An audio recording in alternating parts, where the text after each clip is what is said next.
For any young couple, the decision to buy a brand new house, to have one built for them, is the biggest step they'll ever take in life apart from marriage itself.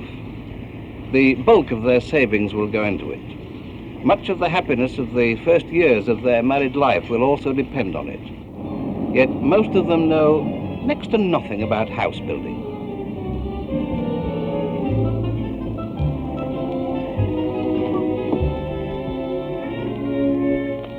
Now, when a young couple go off on a house hunting expedition, what is it they're looking for? What are the requirements which are uppermost in their minds? To a number of new householders on an estate near London, I put this question: what made you buy this particular house? Well, in the main, I wanted a large living room, and my wife particularly wanted a large kitchen. It's exactly what we wanted for the size rooms. Very large kitchenette, and ample space for garage, and just the right amount of garden. The main reason for choosing this site is my employment, being quite close. And in all probability, most young couples are house hunting on the same basis. Are there the right number of rooms? Is it conveniently situated? Probably one of the last questions they'll ask is, but is it well built? If they made that the number one priority, they might avoid the unhappy experience of people like this. When we moved in, the kitchen door was warped at least an inch, and it has now warped to about 3 inches. Also, I don't think there's one wall in the house that's straight. A very bad fault I did find was where the chimney breast, the flashing was so bad that water was running down inside the chimney and just coming straight into the kitchen. Well, after we'd been in there 3 months, we found that there was a leak from the roof. When we went up there, the rafters were broken. We had to have the builder down to shore them up.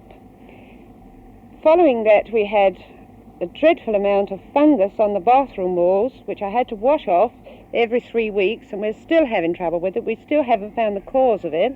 Well, since we've moved in, we found that the front of the house is completely sinking. It's been built on a duck pond, and the front is sinking rapidly. And there's wide cracks around the window frame and in the walls at the front of the house. These headlines, taken from newspapers over the past 5 years, tell the same story. Jerry building is still with us.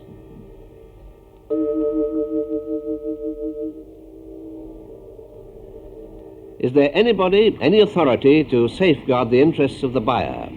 Are there guarantees of any sort that a builder will do a sound job of work? Here's a man with part of the answer. He's an inspector employed by the National Housebuilders Registration Council.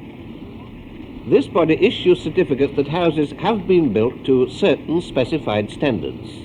Mr. Bailey, how often do you inspect a house during the course of construction? Every 3 weeks. What are the main things you look for? Well, first of all, of course, we look to see that the work does comply with the standards set out in our specification. Taking brickwork, for instance, we would look for correct positioning of damp courses.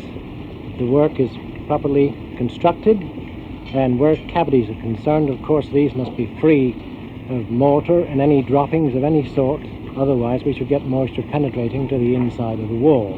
Do you look at the main timbers? First of all, we would look to see that the quality of timber was good, free of large knots, shakes and so on, and the timber is suitable for the purpose for which it's used.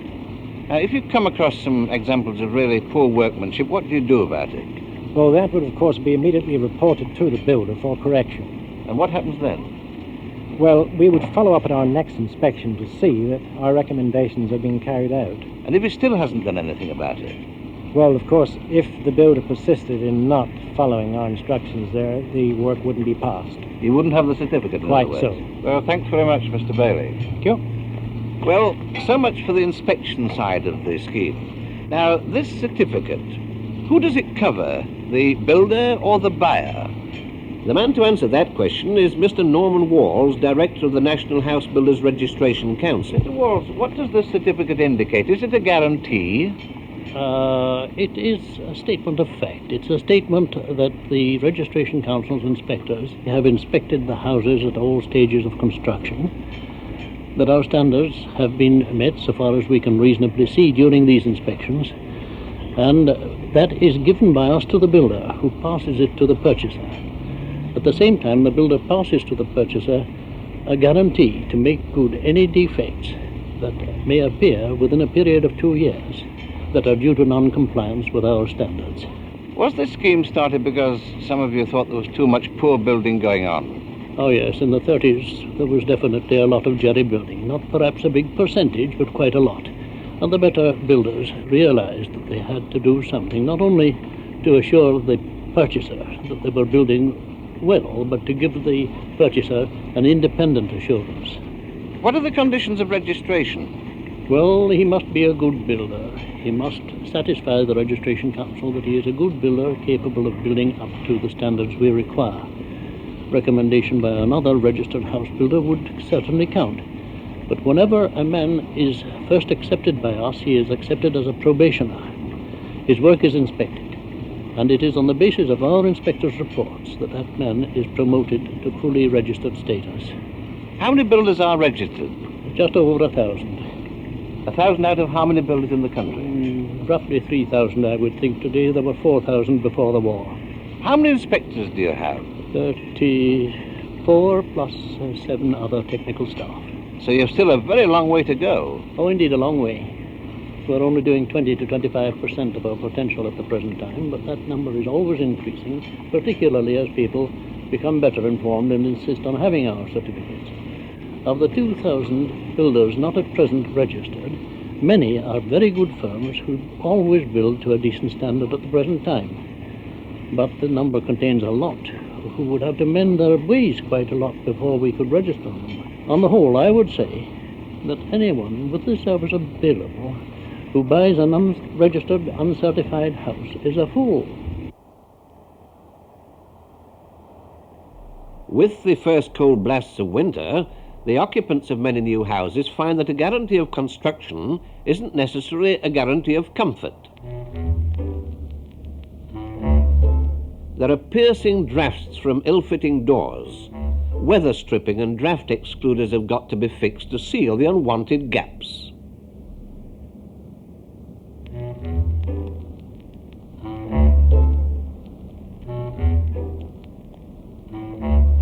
The house never seems to get warm, so the householder tries insulating the loft with fiberglass, another irritating and expensive extra that was never taken into account when the house was bought.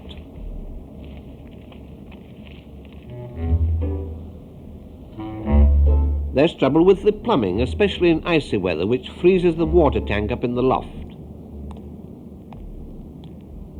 And down in the kitchen, bad ventilation produces condensation which streams down the walls and blurs the windows. In the course of time, other troubles often develop. Ominous cracks appear in the brickwork of a chimney. It begins to twist and sag at the waist. Many houses are also ill-equipped to meet the growing domestic demands on electrical power. There are too many plugs chasing too few points.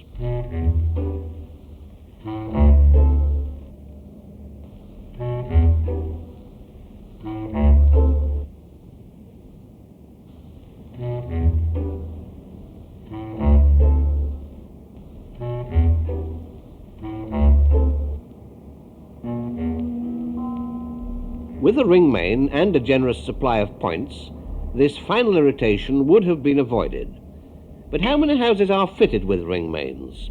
And if it comes to that, how far is the building trade taking advantage of modern techniques and new materials which have been developed by research workers? For example, at the Building Research Station at Watford, they've produced a new type of perforated brick, which has many advantages over the old type of brick. A cavity wall can be laid in one operation, and a third or more of the labour time can be saved. All new materials are put through the most rigorous tests: thermal insulation, resistance to moisture, durability, and they're also subjected to the heaviest of stresses and strains.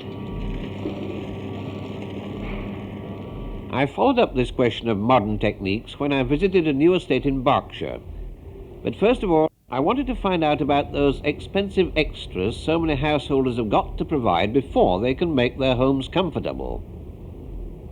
I discussed these points with the builder, Mr. Athelstan Whaley. Now, what about this problem of draught and comfort in the house? Comfort is obviously extremely important, and I believe that the key to comfort is warmth. But you don't get that in every house. No. The secret of warmth, of course, is good insulation. You want to insulate your roof, you insulate your walls, and if you have large glass areas, double glaze. This, of course, costs money, and the low-cost house couldn't include all these items. But are young people who look at one of these cheap houses told these sort of things? Well, I find that the general public buying a house for the first time considers only the number of bedrooms and whether the house is near their place of work, and makes very little inquiries in this respect. Would you say that builders generally are taking advantage of new methods and new building materials? I think most genuine builders keep themselves in touch with modern developments. For example, we use insulation blocks. We are now using dry lining, which is very important. It means that you have none of the drying out problems in a house and you can decorate direct.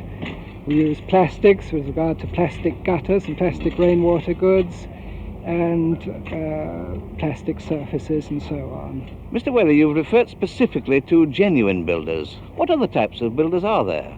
Well, it should be realized that anyone can build a house and sell it. For example, a market gardener may decide to get planning permission and build half a dozen houses on his garden, and no doubt they will sell, but he cannot be expected to be as well informed as a genuine trained builder. And so the purchaser suffers? Yes, the indiscriminate purchaser. But discrimination should not be confined just to the construction of the house, although that remains the first consideration. For anybody looking for a house nowadays, however, there is another important point which must be taken into account. This is the question of the design of the house and its surroundings. This obviously could affect the ultimate value of the house. But the old problem still remains whom to turn to for advice. Should they start off by consulting an architect? They'd probably like to, but they're afraid that it may add to the cost. And although this estate, designed by an architect, is very attractive, they're scared as a rule about the possibility of being talked into expensive, ultra-modern ideas. Well, what has an architect to say about it? In one of the houses he designed on this estate at Blackheath, I met one of our noted younger architects who has some really modern ideas, Mr. Eric Lyons. What service does the architect offer, Mr. Lyons? The architect's job is to prepare the drawings, get the necessary approvals through the regulations, building regulations, town planning and so on, prepare the documents for obtaining competitive prices, for finding the best builder, to look after the building contract, to supervise the work, to see the right materials are used, to use the best materials, to get the best possible value for money, and to settle the accounts so that the builder is a controlled employee in this process. Now, does it cost a good deal? Well, it's good value, put it that way. The cost is related to the cost and size of the scheme, of the size of the building. It's roughly based upon 6% of the cost, so that it means on a small house, the architect's fee would be about £200.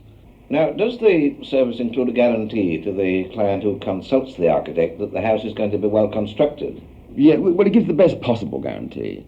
It guarantees the guarantee of the professional integrity of a specialist. In other words, the architect can only exist by the creation of a professional reputation. And he has no other means. And his detachment from commercial incentive is the guarantee that really is the most valuable one, I think. But if anything goes wrong with the house after the client has moved in, what happens then? Now, when the building's finished, there's a period normally of 6 months, after which the architect comes back. He goes through the building. Any defective items are dealt with. The builder has to, of course, rectify them. And money is retained in the contract until that rectification is satisfactorily carried out. You've introduced some new ideas of planning on this estate, Mr. Lyons, both in the planning of the estate and in the design of the houses. Now, what are you trying to achieve? Well, this is quite a new idea, really, in this century, because you're sitting in a ready-made house. This has not been designed specifically for one person. This is the product of collaboration between architect and builder. The purchaser gets the benefit of an architect-designed house, the same kind of controls that he will get from individually employing an architect, but by bulk building we can build cheaper and better with greater predictability, faster, and the whole process is, I think, more in tune with modern life. And it gives the architect, and it gave me here, the opportunity to create the kind of modern environment that I think people really want. I think people are tired of living in the usual semi-detached, and I think we're tired of seeing the rows of them that surround every town. Now here, what I've done, I've grouped the houses around a pedestrian green. That is quiet, private, secluded, safe for the children, and the roads are carried on the perimeter so that garaging and servicing takes place without interfering with the general amenity of living. Is there any possibility that styles and tastes may change and that houses like this and estates like this in a few years' time may be out of date? Well, there's more than a possibility of change. I mean, there's absolute certainty of change. And when we look back over our past in England and look at our tradition as town builders, particularly in the 18th century, we're not worried about the fact that a Georgian house looks like a Georgian house. We're pleased about it. And we're pleased because the Georgian house was a well-designed article. Now, today, what we need is the same kind of integrity, and that is the guarantee of value, because it's value you're thinking of. Yes. It's the maintenance of value in Yes. the building. And the best possible guarantee is to see that the building is built in the best possible way of its time. The 40s and the 50s have produced designs which have broken with convention. But the fact remains that many people still fight shy of the ultra-modern house. They also fear that it may date and lose its value. On this question of value, I went along to seek the view of Mr. J.R. Millican, chairman of the Building Societies Association. Mr. Millican, what do building societies think about contemporary houses? Are they prepared to advance as much money on them as they would do on the more conventional type of house? Oh, in the majority of cases, I would say yes. Building societies are very interested in design because design is a very material factor in the market value of a house, so that any well-designed house is likely to retain its market value in the future. I ought to say that there might perhaps be exceptions to that. Some particular design might be a little too advanced for public taste. Public taste moves rather slowly and that sort of thing, and a few of the modern efforts might be a little too advanced. But what about the value of the ultra-modern house, say, 10 years from now? Yes, well, I'm afraid it might fall. It might be inclined to fall if the public wouldn't have it. Now, I'd like to come on to some more general questions about building societies. Is the amount of mortgage offered to a prospective customer any real indication of the value of the property? The short answer is no, it isn't, because every building society I know will serve a notice on any borrower at the beginning of the transaction, stating specifically that the granting of the mortgage does not imply any warranty that the purchase price is reasonable. That is the legal position. And nevertheless, of course, if a man goes in to see his building society and the building society say they'll advance 80% of their valuation, and if he applies for 80% of the purchase price and the loan is granted in due course, it is some comfort to him, but no guarantee. But if you're only prepared to advance him, say, 60 or 70%? Yes, well, that means that our valuation is down a bit. Do building societies ever give a client a straight tip that he'd be unwise to buy a property? Oh, yes, they do. They do sometimes. Certainly, I've done so myself on a number of occasions. And you might be interested to know that the usual reaction of the borrower is one of resentment. He feels that he's paid a valuation fee and it's been wasted. I think the reason for that reaction is that most borrowers, when they come in to inquire about a mortgage, have made up their minds to buy a certain house. And when they find that the building society don't approve of the security and are not willing to lend money on it and don't think he should buy it, then I think the effect on him is that it's a reflection on his own judgment. It offends his sense of dignity. I think, Mr. Millican, that there's a good deal of misconception amongst members of the general public about the job of the building society surveyor. Now, are their reports ever made available to a prospective client? Oh, no, they aren't. You see, the building society surveyor doesn't carry out a full structural survey at all. He doesn't test the drains, he doesn't test the electric wiring, he doesn't lift floorboards to examine the joists and that sort of thing. All he does is to inspect the property with a view to giving the building society an idea of its market value. And we have this arrangement with the various surveyors and institutions that they perform this service for the building society on the understanding that the valuation is not disclosed to the borrower. Nevertheless, if in his report the surveyor notes any defects, then the building society will pass that information on to the borrower. We're always hearing nowadays about people who get into trouble by taking on too heavy financial commitments, hire purchase and so on. Is there any safety margin for mortgages?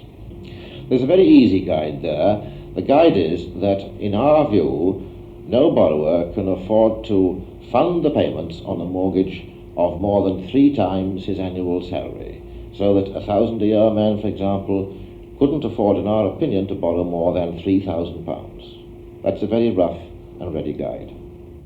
But going back to that question of the surveyor, as it's just been pointed out, he is acting for the building society. So if a prospective house purchaser wishes to safeguard his own interests, what can he do? Well, he can employ an independent surveyor, and then he should know where he stands.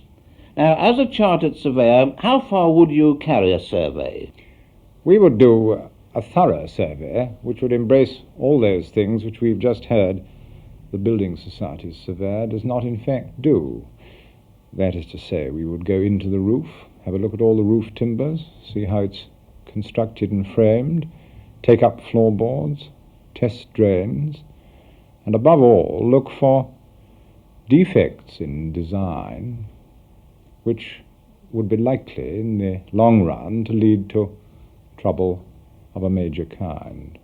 You mentioned in the long run, but of course you make this survey as the house is being completed and before it's had time to settle down.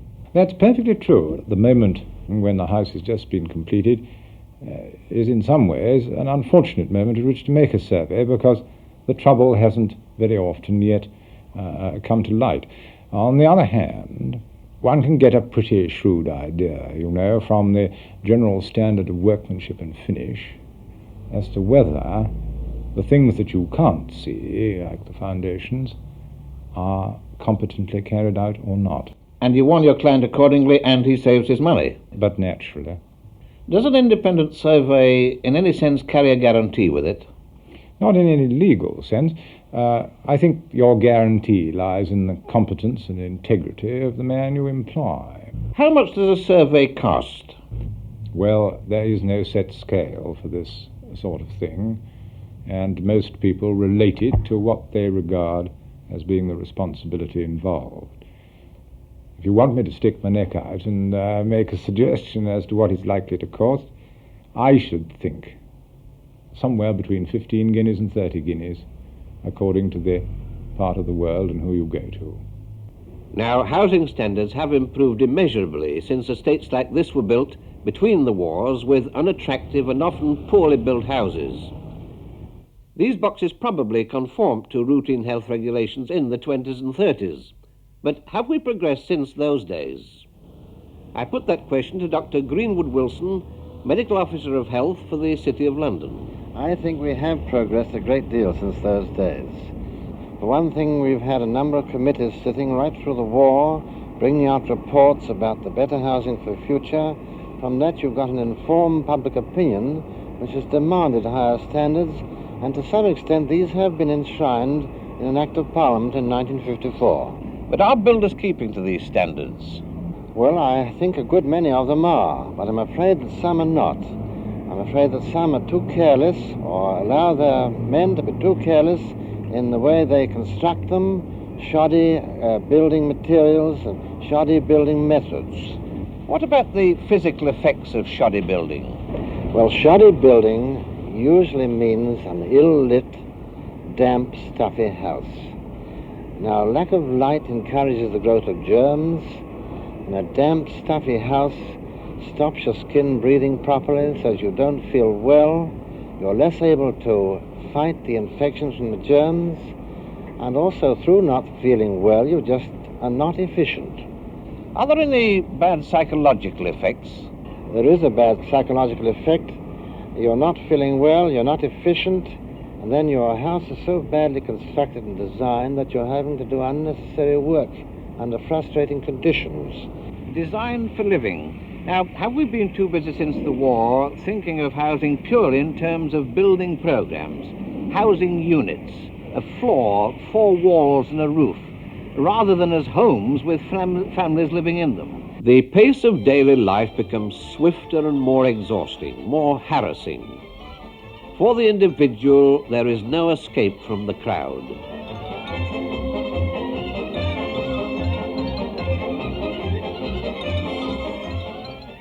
In a minor way, it's the same in the home and the family circle. Complete relaxation and privacy is impossible in one small living room with all its distractions and with all the members of the family trying to make the best of it. Now, Mrs. Evelyn Dennington is a member of a government committee which is making a special study of this question of the right type of house to meet modern living conditions. Mrs. Dennington, what are your personal views? I think that we do need to stop and consider whether the house that's being built today will really meet the needs of families in the future. What are those needs going to be? Let's start from television, shall we? If you're listening to television, you don't want the youngsters in a family having a party in the same room. And nor does the young daughter want to bring her boyfriend in to do a bit of courting in the same room where Ma and Pa are looking at the television. And I think that brings us to a separate downstairs room that ought to be worked in. There's Junior too, who's going to be playing with his trains, and the youngster in the family who's going to be studying. And maybe we could make much more use of our bedrooms by making them into study bedrooms. I think that would help in this particular problem. We ought to think again about the kitchen. There's a great deal of modern equipment that is becoming standard now in everybody's life. I think it won't be long before people are wanting to have dishwashing machines. And I've been into so many houses that are just finished or being built now where there isn't room for these things at all. And in a few years' time, I think young people are going to find these kitchens unsatisfactory. I do believe that it's worth, if you possibly can, everybody can't, paying a little bit more now to have more space looking to the future. Once you've got a house, you can't push its walls out. You've got it. Well, that's all rather looking to the future. But the basic question of this inquiry still remains unanswered. When are we going to provide and enforce some real national standards of house building in this country? If you've any doubts on this subject, just consider this one simple fact. Less than half the houses built privately in Britain this year are covered by any recognised certificates or guarantees from any of the trade or professional organisations.